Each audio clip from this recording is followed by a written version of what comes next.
মোবাইলের মধ্যে কথা চলতেছে, এক যুবক আর যুবতী, জীবনে দেখাও হয় না, ওই গজবের লাইনে লাইনে লাইনে লাইনে মিস কল। এবার যুবক যুবতীর জন্য পাগল, যুবতী যুবকের জন্য পাগল, জীবনে দেখাও, কথা বলতে বলতে বলতে বলতে মায়া, এত মোহাব্বত আর ভালোবাসা জন্মে গেল, না দেখি এখন পাগলের মতো হয়ে গেল।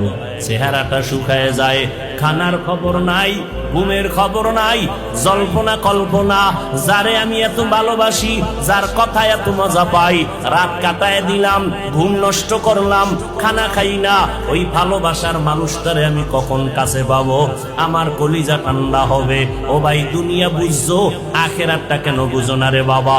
এই জমিনের মধ্যে একদল মানুষ থাকবে, তারা আমার আল্লাহর মোহাব্বতের পাগল, আল্লাহর ভালোবাসার মোহাব্বত যাদের অন্তরে ঢুকিয়া যাবে, এরা আল্লাহকে না দেখিয়া, আল্লাহরে না দেখিয়া দূরের থেকে আল্লাহর মজার মজার মাখলুক দেখে মোহাব্বত বাড়ে।